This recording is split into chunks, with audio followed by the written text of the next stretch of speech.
शिवाय नमस्तुभ्यम। कैसे हैं आप सब? आई होप आप सब बहुत अच्छे होंगे, स्वस्थ होंगे, मस्त होंगे। मैं भी बहुत अच्छी हूँ। तो जी दिन है शुक्रवार का और अभी मॉर्निंग का टाइम हो रहा है। तो सुबह की शुरुआत जो है आज हुई है गर्म पानी पीने से।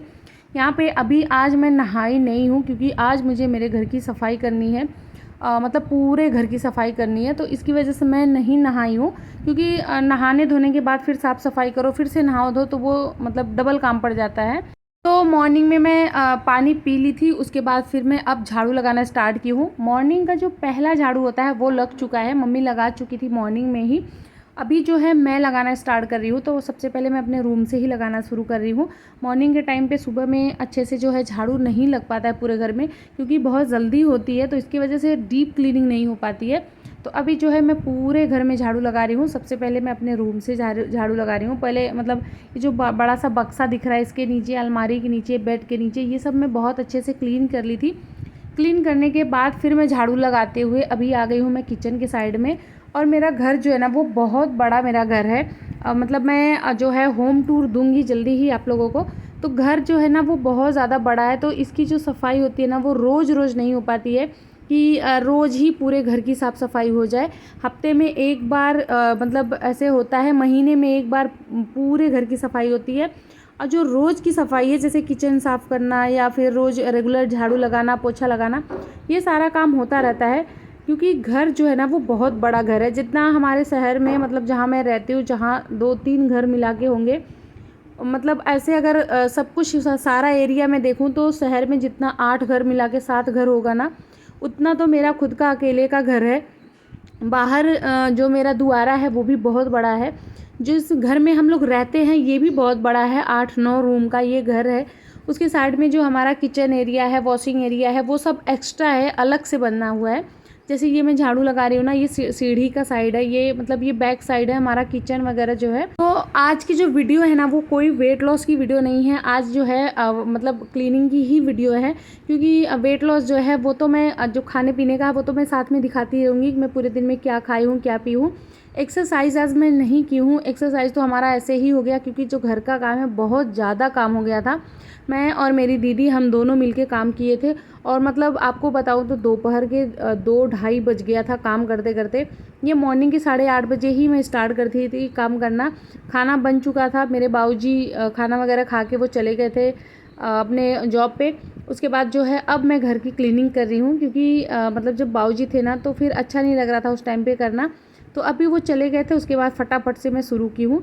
तो सीढ़ी वगैरह में जो है अच्छे से झाड़ू लगा दी थी, सीढ़ी के नीचे भी झाड़ू लग गया था। झाड़ू जो है हर जगह में लगा दी थी। लगाने के बाद फिर मैं आई हूँ किचन में। और आज जो है किचन की ही डीप क्लीनिंग करनी थी।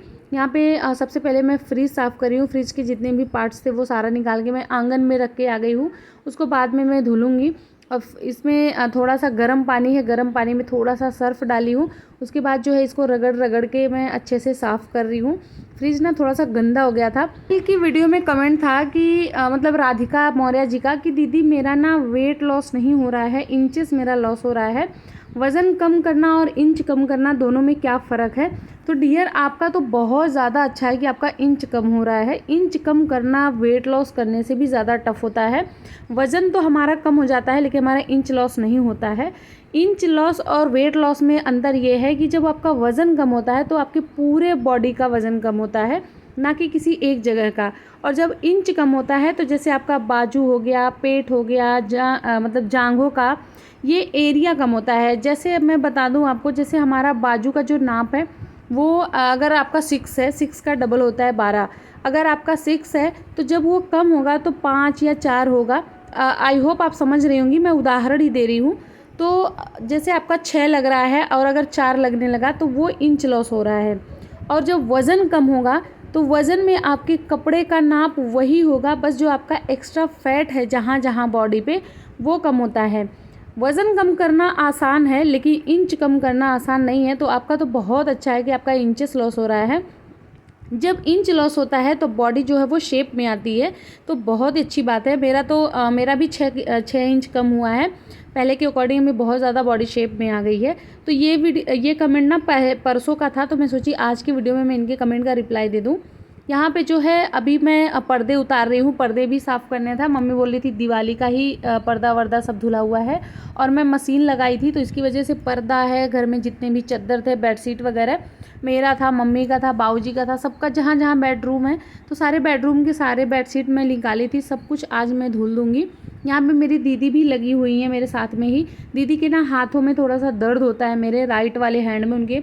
अभी जितना यहाँ मैं घिसाई कर रही हूँ ना, अगर वो उतनी घिसाई कर देना तो उनका हाथ बहुत ज़्यादा दर्द होने लगता है, क्योंकि दीदी को ना थोड़ा सा यूरिक एसिड की प्रॉब्लम है और थायराइड भी है। तो थायराइड तो अभी उनका बहुत ज़्यादा ठीक है, यूरिक एसिड भी ठीक है, ऐसा नहीं है कि उनको बहुत ज़्यादा दिक्कत होती है, बट फ़र्क ये है कि जब वो बहुत ज़्यादा काम कर देती है ना तो उनके हाथों में दर्द हो जाता है। तो इसीलिए मैं बोली थी कि आप कुछ मत करिए, आप बस मुझे पानी देते रहिएगा, बाकी मैं सारा काम कर लूँगी। और उनसे मैं ये भी बोली कि आपको जो अपना काम करना है एक्स्ट्रा वो कर लीजिए, लेकिन उनका मन नहीं मानता, वो साथ साथ में ही लगी रहती हैं। अच्छा, कल एक कमेंट आया था कि आप ना अपने जेठानी जी का भी वज़न कम करा दीजिए, उनको भी एक्सरसाइज डाइटिंग वगैरह कराइए तो अच्छा रहेगा अपने साथ साथ में। तो भगवान का शुक्र है और बहुत अच्छा है कि मेरी जेठानी जी का वेट बहुत अच्छा है, और दूसरी चीज़ कि उनको एक्सरसाइज और डाइटिंग करने की ज़रूरत ही नहीं है, और वो ना ऐसा कुछ भी नहीं खाती हैं कि जिससे उनका तबीयत ख़राब हो जाए। वो बहुत अच्छा खाना खाती है, जो भी खाती है घर का खाती है, जैसे फ़ास्ट फूड हो गया या बाहर की चीज़ें हो गई, वो ये सब कुछ नहीं खाती। मेरी फैमिली में कोई भी नहीं खाता। ऐसा नहीं है कि हम लोग बाहर की चीज़ें मंगाते हैं, जैसे छोले भटूरे हो गए, समोसा वगैरह हो गया, तो बाहर का चीज़ हम लोग कुछ भी नहीं खाते। जो भी बनता है घर पे ही बनता है, और थोड़ा खाते हैं। जो मैं आप लोग को डाइटिंग में बता रही हूँ कि थोड़ा थोड़ा खाना खाइए, वेट नहीं बढ़ेगा, वो मेरी जेठानी जी ऑलरेडी करती हैं, पहले से ही करती हैं कि वो थोड़ा ही खाती हैं, कभी वो भर पेट खाना नहीं खाती। और आप लोग को देख के भी लग रहा होगा कि मेरी दीदी का वेट बहुत अच्छा है, उनको कुछ करने की ज़रूरत ही नहीं है। बस थोड़ी बहुत उनको मैं योगा मतलब बता रखी हूँ कि आप ये सारा योगा करिए ताकि हाथ और पैर में दिक्कत ना हो। और भगवान की दया से हर कोई मेरे घर में स्वस्थ है, बहुत ही ज़्यादा अच्छा है। आगे भी ऐसे ही सब लोग स्वस्थ रहें। यहाँ पे जो है मैं किचन की साफ़ सफाई में लग गई थी। किचन में अभी खाना रखा हुआ है, तो थोड़ा मतलब मैं इस साइड की थी, फिर उधर मैं क्लीनिंग की हूँ, जिधर गैस चूल्हा में रखी हूँ। फिर सारा खाना मैं गैस चूल्हे की साइड की हूँ, तो फिर मैं इधर की साफ़ सफाई कर रही हूँ। किचन में ना ये टाइल्स जो है ना, ये एकदम से वाइट है, इसकी वजह से ये बहुत ज़्यादा गंदा होता रहता है। कुछ भी होता है ना, थोड़े से भी कहीं से छींटे लगते हैं ना, तो तुरंत इस पर दाग आ जाता है। लेकिन ये चीज़ है कि बहुत ईज़िली ये ना साफ़ भी हो जाता है, थोड़ा सा हल्का सा जैसे रगड़ो वैसे इसमें चमक आ जाती है। तो मतलब आज ना पूरे घर की मैं काया पलट कर दी हूँ। और आप लोग को बिलीव नहीं होगा, सो के मैं 5:30 बजे उठी थी। उसके बाद से मैं ये नहीं कहूँगी मैं काम में ही लग गई थी, क्योंकि मुझे साफ़ सफाई करना था, तो वो सफाई मैं तब स्टार्ट कर दी जब मेरे बाबूजी चले जाते। लेकिन 5:30 बजे उठने के बाद वही घर में झाड़ू लग गया। उसके बाद फिर मैं सब्जी वगैरह काटी, दीदी खाना बनाई। तो जैसे ही मेरे ससुर जी गए, उसके बाद फिर मैं फटाफट से किचन में लग गई थी साफ़ सफाई करने के लिए। और अभी आप देख रहे हैं कि किचन जो है कितना क्लीन हो चुका है। फ्रिज जो है वो एकदम से क्लीन हो गया था। वॉशिंग एरिया भी मैं अच्छे से क्लीन कर दी थी। कपड़े जो है वो धुल रहे थे, कपड़ों को खंगाल दीदी रही थी, मैं सिर्फ मशीन में डाल के कपड़े चली आई थी, क्योंकि उस टाइम पे वो शायद कुछ काम कर रही थी। तो मैं जब तक इधर मतलब साफ़ सफाई कर रही थी, तब तक दीदी कपड़ों का काम कर रही थी। उसके बाद वो चली गई थी छत पे फैलाने के लिए। और जो चद्दर वगैरह थे, पर्दा वगैरह था, वो सारा वो बाहर डाल दी थी। मतलब मेरे बाहर भी बहुत ज़्यादा जगह है, तो वहाँ भी रस्सी बांध रखी है मम्मी, तो कुछ कपड़े वहाँ पड़ जाते हैं। वैसे कपड़े हम लोग ना बाहर ही डालते हैं, छत पे तो हम लोग कभी जाते ही नहीं है। बाहर ही इतनी अच्छी खासी धूप आ जाती है, तो वहीं सूख जाता है। लेकिन मतलब दोनों साइड का जो रस्सी है ना, वो भर गया था कपड़ों से, क्योंकि कपड़े बहुत ज़्यादा धुले हुए थे। तो इसी वजह से दीदी कपड़े ये छत पे डाल रही हैं। और बाबू का ड्रेस है तो सारा वाइट कलर था, तो इसकी वजह से इसको यहाँ डाला गया, ताकि मतलब कुछ दाग धब्बे वगैरह ना लगे। जी, अभी जो है अच्छे से पूरे घर की क्लीनिंग हो गई थी। उसके बाद फिर मैं नहा धो के आ गई, और आज मुझे बाल भी धुलना था, क्योंकि आज शुक्रवार था। और आगे ना मैं बहुत अच्छी सी रेसिपी आप लोग के साथ शेयर कर रही हूँ, मतलब वेट लॉस के लिए, जिसमें है अभी आगे आप लोग बने रहिएगा, देखिएगा, बहुत ही ज़्यादा अच्छी है। एक तो मैं डिनर की रेसिपी, या फिर लंच में आप उसको खाइए, या डिनर में खाइए, या मॉर्निंग में खाइए, जब आपका मन करे तब आप खाइए। बहुत बहुत बहुत ज़्यादा टेस्टी वो सब्जी है। आपको वेट लॉस में उसको एक एक कटोरा खा लेंगे ना, फिर भी आपका वज़न नहीं बढ़ेगा। यहाँ पे लंच का टाइम था, जिसमें था चटनी था, दाल चावल रोटी था, साथ में लौकी की सब्ज़ी थी, साथ में नेनुआ की सब्ज़ी थी। तो भूख जो है वो बहुत तेज़ वाली लगी थी, क्योंकि मॉर्निंग में मैं सिर्फ पानी पी थी और कुछ भी नहीं खाई थी, कोई फल फ्रूट या कुछ भी मतलब नहीं खाई थी। सीधे मैं 2 बजे अभी जो है लंच ही कर रही हूँ और भूख तो बहुत तेज़ लगी थी, क्योंकि खाने की आदत है। 11 बजे फल फ्रूट लेते हैं, फिर कुछ बादाम ले लेते हैं, फिर ड्राई फ्रूट खाते हैं, फिर नाश्ता करते हैं। तो इसकी वजह से अभी जो है मैं बिल्कुल भी नहीं खाई थी, तो इसी वजह से मुझे बहुत तेज़ वाली भूख लगी थी। नाश्ता हो गया था, फ्रिज भी एकदम अच्छे से सूख गया था, और जो ये फ्रिज के जितने भी पार्ट्स हैं ये सारा दीदी धुली हैं, दीदी धुल के धूप में रख दी थी, तो वो भी बहुत अच्छे से क्लीन हो गया था।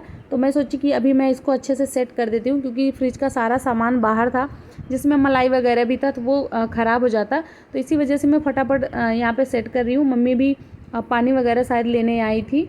मुज़ाम्मिल जी का कमेंट था कि दी मुझे थायराइड है, मुझे कितनी रोटी खानी चाहिए, मैं मॉर्निंग में रोटी खाऊं या दोपहर में। तो आपको थायराइड है तो आप ना ऐसा नहीं है कि आप रोटी ही नहीं खा सकती, आप रोटी भी खाइए, आप चावल भी खाइए, लेकिन चावल और रोटी में एक ही चीज़ खाना है। और अगर आप रोटी खा रही हैं तो 2 रोटी लंच में लीजिए, अगर हो सके तो मल्टीग्रेन आटे की रोटी खाइए, वो सबसे ज़्यादा बेस्ट है। यहाँ पे बता दूँ कि मैं पी रही थी बेल का जूस, जो कि 3 बजे के करीब अभी टाइम हो रहा है। बाबूजी बेल का जूस लेके आए थे, बहुत ज़्यादा अच्छा होता है वेट लॉस के लिए। आप भी पूरे समर सीज़न में बेल का जूस पीजिए, बहुत ही ज़्यादा अच्छा होता है ये। लेकिन हाँ, विदाउट शुगर पीना है। जब बाबूजी लेके आए थे विदाउट शुगर, सिर्फ़ और सिर्फ बेल का जूस था, इसमें कुछ मिक्स नहीं किया गया था। तो जी आपको मैं बता दूँ, थायराइड है आपको तो आप ना 2 रोटी लीजिए, अगर मल्टीग्रेन आटे की है तो बहुत अच्छा है। उसके साथ में 1 कटोरी दाल लीजिए, कोई सी भी आप सब्जी ले सकते हैं, उसके साथ में आप सलाद लीजिए, अचार, जो भी कुछ आपको खाना है वो सब लीजिए, क्योंकि बहुत लोग सिरका खाते हैं, अचार खाते हैं। जी सिरके के लिए कमेंट आ रहा था कि दीदी सिरका क्या होता है, तो सिरका वही विनेगर ही होता है, लेकिन ये ब्लैक वाला होता है, गन्ने का होता है, ये घर पे बनाया जाता है, तो ये बहुत ज़्यादा अच्छा होता है। तो ये सारी चीज़ें आप लंच में खा सकती हैं। रात का डिनर जो है उसमें आप रोटी चावल ना खाएं, अगर आपको वज़न कम करना है तो। उसमें जो है आप दलिया खाइए, ओट्स खाइए, उपमा खाइए, उसके साथ में जो है अप्पे बना लीजिए सूजी का, फिर चिला भी बना सकते हैं। तो रात के डिनर में ये सब खा सकते हैं। थायराइड के लिए मैं बहुत जल्दी वीडियो लेके आने वाली हूँ, 2-3 दिन बाद ही, कि थायराइड वाले अपना वेट कैसे कम करें, थायराइड को ठीक कैसे करें, ये सारी वीडियो मैं लेके आ रही हूँ। थोड़ी सी मुझे यहाँ पे प्रॉब्लम हो रही है, मतलब यहाँ पे आने के बाद, तो इसकी वजह से मैं बहुत अच्छी अच्छी वीडियो आप लोग को नहीं दे पा रही हूँ, नहीं बता पा रही हूँ, मतलब सामान भी नहीं दिखा पा रही हूँ। लेकिन अगर मुझे मुँह से बताना हो ना, तो बहुत अच्छे से बहुत डिटेल में आप लोग को बता दूँगी। आप लोग खुद कमेंट करिएगा कि आप लोग को ऐसे बोलने से ही जानना है या फिर सामान के साथ मैं दिखाऊं। अगर सामान के साथ में आप लोग जो जानना है कि मतलब क्या खाना है क्या नहीं खाना है, तो वो फिर मैं नोएडा जाने के बाद ही बताऊंगी। बट अगर ऐसे मुंह से बोलने से ही आप लोग को जानना है तो वो मैं बता दूंगी कल की वीडियो में, परसों की वीडियो में ही पूरा मैं डिटेल में बोल बोल के बता दूंगी कि क्या खाना है, किस टाइम पे खाना है, कितना खाना है, तो सब कुछ मैं बता दूंगी। यहाँ पे पर्दे वगैरह लग गए थे, फिर मैं आ गई थी किचन में, और आज 2-3 रेसिपी मैं शेयर कर रही हूँ आप लोग के साथ में। यहाँ मैं चना दाल की सब्जी शेयर कर रही हूँ। जो चना का दाल होता है उसको रात में भिगो दीजिए, अगर आपको शाम को बनाना है तो मॉर्निंग में भिगो दीजिए, अच्छे से भीग जाएगा। अभी दाल अच्छे से भीग गया था, इसको मिक्सर जार में डाले हैं। फिर इसमें मैं डाली हूँ जीरा, लहसुन, मिर्ची और अदरक डाल के फिर इसको पीस लेना है। जैसे ही मैं पीसने गई ना, वैसे ही लाइट चली गई। तो गांव में तो यही अच्छा है, लाइट रहे या ना रहे फिर भी चीज़ें पिस जाती है बहुत अच्छे से, क्योंकि यहाँ पे सील बट्टा होता है।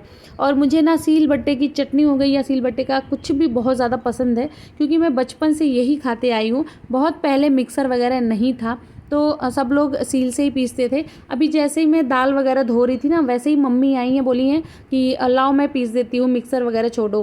क्योंकि मम्मी की आदत है, वो कभी मिक्सर के ऊपर डिपेंड ही नहीं रहती, उनको जो भी करना होता है वो फटाफट से सिलबट्टे में पीस लेती है। दाल पीस गया था। यहाँ मम्मी आम का मुरब्बा बना रही थी, जिसमें आम की फली को अच्छे से धो ली है, अभी भून रही हैं लाल मिर्ची भून गई थी। फिर इसमें डाली है थोड़ा सा सरसों का तेल। उसके बाद जो आम था उसको फली फली में काटी है। फिर यहाँ पे डाली है थोड़ा सा मेथी जैसे ही चटक जाएगा वैसे ही इसमें डाल देना है आम जो काट के रखा हुआ था। यहाँ पे देखिए ये फली फली करके मम्मी डाली थी, थोड़ा सा ये पका हुआ आम है। और इसको डाल के अच्छे से चलाते हुए 2 से 3 मिनट तक जो आम इसमें पड़ा हुआ है इसको भून लेना है। मम्मी के हाथ का मुरब्बा मुझे बहुत ज़्यादा पसंद है, इसलिए मम्मी ही बना रही हैं। फिर इसमें डाल दी है थोड़ा सा नमक, ताकि जो आम है वो अच्छे से गल जाए। और मेरी मम्मी जो है ना वो बहुत ज़्यादा टेस्टी खाना बनाती हैं। हम लोग क्या उनके आगे बनाएंगे, कुछ भी नहीं बना पाते। अगर वो कलौंजी बना दे या वो फरा बना दे या पूड़ी बना दे, वो खिचड़ी भी बहुत ज़्यादा टेस्टी बनाती है। आप लोग को बिलीव नहीं होगा, अब मटर वगैरह डाल के मेरी मम्मी खिचड़ी बना देंगी ना, तो आप लोग रेसिपी ही लोगे कि कैसे ये बना है। तो यहाँ पे जी भुन गया था। उसके बाद मम्मी इसमें डाल दी है गुड़ और उसके साथ मसाला। मसाले में था धनिया, सौंफ, जीरा, 3 चीज़ को भून के उसके बाद उसको पीस के और डाल देना है। थोड़ा सा मतलब खुरदुरा ही रहेगा वो मसाला। डालने के बाद फिर डाल दी है पानी। अब इसको अच्छे से पकाना है और अब कुछ भी नहीं करना है। नमक इसमें पहले ही पड़ चुका था। बस 4 से 5 मिनट इसको पका देना है। जब तक गुड़ एकदम अच्छे से नहीं पक जाता है तब तक पकाते रहना है। और ऊपर से यहाँ साइड में मैं कर रही हूँ जो परवल होता है उसके कलौंजी की तैयारी। तो आज बन रहा था आम का मुरब्बा, साथ में कलौंजी, साथ में वो सब्जी। 3 रेसिपी एक साथ है। यहाँ पे कलौंजी के लिए मम्मी पीसी थी आम कच्चा वाला, उसमें लहसुन था, मिर्ची था, नमक था, उसको पीस ली थी। फिर उसमें वही धनिया का पाउडर, सौंफ का पाउडर, जीरा पाउडर और काली मिर्च का पाउडर सब कुछ एक में मिक्स करके, और देखिए अभी जैसे गीला गीला सब वो बनाई है ना, वो बना के रेडी की थी। और मैं परवल को धो के और बीच में मैं कट लगा रही थी। कट लगा लगा के मम्मी को दे रही थी, वो भर रही थी। मम्मी के हाथ का खाना किस किस को पसंद है प्लीज़ बताइएगा। मुझे लग रहा है कि यहाँ जितने भी लोग मुझे सुन रहे हैं या फिर मतलब जो भी लोग हैं, सबको अपनी माँ के हाथ का खाना बहुत ज़्यादा पसंद है। मुझे भी मेरी मम्मी का हाथ का खाना बहुत ज़्यादा पसंद है। मेरी मम्मी का भी खाना और मेरी सासू माँ का भी खाना मुझे बहुत ज़्यादा पसंद है। तो यहाँ पे जी कलौंजी में रख दी थी गर्म होने के लिए। उसके बाद मैं ब्लैक टी बनाई हूँ, साथ में भुना हुआ चना है। कल एक कमेंट आया था, दीदी क्या शाम के स्नैक्स में चना खा सकते हैं? तो जी बिल्कुल खा सकते हैं, बहुत ज़्यादा अच्छा है ये। स्नैक्स में तो सबसे ज़्यादा अच्छा है, मैं हमेशा से इसको खाते आई हूँ। तो ये जो ब्लैक टी था वो मेरी मम्मी के लिए ही था। उसके बाद जी चना दाल का रेसिपी है। चना दाल आप लोग देखेंगे मैं पहले से पीस के रखी थी। फिर इसमें मैं डाली हूँ थोड़ा सा हींग और थोड़ा सा नमक। ये दोनों डालने के बाद इसको एकदम अच्छे से मिक्स करना है। बाकी इसमें कुछ भी नहीं पड़ेगा, थोड़ा सा हल्दी पड़ता है। देखिए आप लोग पीला है क्योंकि हल्दी मैं पहले डाल चुकी थी। और मसाले वगैरह इसमें बिल्कुल नहीं पड़ेगा। फिर उसके बाद यहाँ कढ़ाई में मैं डाली हूँ थोड़ा सा तेल। तेल गर्म हो गया था, उसके बाद डाल दी थी मेथी, थोड़ा सा हींग। उसके बाद टमाटर डाल के अच्छे से टमाटर को गला लेना है। अब डाली हूँ अदरक लहसुन मिर्ची का पेस्ट नहीं था, ये दरदरा कूटा हुआ था, वो डाल देना है। फिर इसको अच्छे से भून लेना है। जब ये भून जाएगा ना तो इसमें डाल देना है मसाला। मसाले में रहेगा गरम मसाला, धनिया पाउडर, थोड़ा सा लाल मिर्ची पाउडर, हल्दी पाउडर। अगर आप लाल मिर्च पाउडर खाते हैं तो डाल सकते हैं, नहीं खाते तो मत डालिएगा। हम लोग नहीं खाते हैं लाल मिर्ची, तो हम लोग नहीं डाले थे। उसके बाद जो है इसमें मैं थोड़ा सा हल्दी भी डाली हूँ। मसाले को एकदम अच्छे से भूनना है, जब तक ये तेल को साइड में ना कर दे तब तक इसको भूनते ही रहना है, उसमें से महक आ जाए। जब मसाला भुन जाएगा फिर इसमें डाल देना है पानी। ग्रेवी आप अपने मतलब सब्जी के अकॉर्डिंग करिएगा। यहाँ मैं 1 जग पानी डाली थी पूरा, क्योंकि जो दाल है बाद में डालूंगी ना तो वो बहुत ज़्यादा दाल फूट के ना वो गाढ़ी हो जाती है, तो इसकी वजह से पानी ज़्यादा पड़ता है। फिर जो दाल पीस के रखे थे उसकी छोटी छोटी पकौड़ी जैसे इसमें ऐसे डालते चले जाना है। हाथ में उठाया कट करके डाल दिया, हाथ में उठाया कट करके डाल दिया। फिर इसको पकने दीजिए धीमी आंच पे कम से कम 10 मिनट, ताकि दाल जो है वो एकदम अच्छे से पक जाए। यहाँ पे देखिए मेरा मुरब्बा बन के रेडी हो गया था। अभी मैं कढ़ाई से निकाल के इसको दूसरे बर्तन में कर रही थी, और इतना ज़्यादा यमी बना था ना, बहुत ज़्यादा टेस्टी बना था। बहुत कितनी बड़ाई इसकी मैं मारूँ कि कितना ज़्यादा टेस्टी बना था। बहुत सिंपल तरीके से मेरी माँ बनाती हैं, ऐसा नहीं है कि बहुत कुछ इसके अंदर डालती हैं। साथ में यहाँ पे कलौंजी भी बन के रेडी हो गई थी, और आज का खाना बहुत ज़्यादा लजीज था, बहुत ज़्यादा टेस्टी था, क्योंकि साथ में कलौंजी थी, साथ में मुरब्बा था, उसके साथ में एक सब्जी थी, चावल था, चटनी था, तो बहुत ज़्यादा टेस्टी बना था। यहाँ मैं पी रही हूँ कॉपर कप में पानी। ये कॉपर कप मुझे मिला है तो अब मैं इसमें ही पीऊँगी। आप लोग भी कॉपर कप में पानी पीजिए, बहुत ज़्यादा अच्छा होता है। यहाँ पे जो है हम लोग का डिनर हो गया था, मतलब बाबूजी डिनर कर चुके थे। फिर मतलब हम तीनों चारों के लिए निकला था। मैं दिखा रही हूँ फिर से, कलौंजी है, सब्जी है, रोटी है, तो ये सारा चीज़ है। तो गाइस आई होप आपको हमारा ब्लॉग अच्छा लगा है। ब्लॉग अच्छा लगेगा तो प्लीज़ प्लीज़ प्लीज़ मेरे चैनल को सब्सक्राइब करिएगा, फैमिली फ्रेंड के साथ वीडियो को शेयर कर दीजिएगा और प्यारा प्यारा कमेंट करिएगा। जो भी क्वेश्चन होगा आप लोग प्लीज़ पूछिएगा, मैं सबके क्वेश्चन का आंसर देती हूँ, कमेंट में ही दे देती हूँ। बाकी जिनका बच जाता है वो मैं वीडियो में देखती हूँ। और थैंक यू सो मच, आप लोगों के प्यार की वजह से आज 9,000 की फैमिली हो गई है मेरी। चलिए मिलते हैं नेक्स्ट वीडियो में, बाय, थैंक्स फॉर वॉचिंग।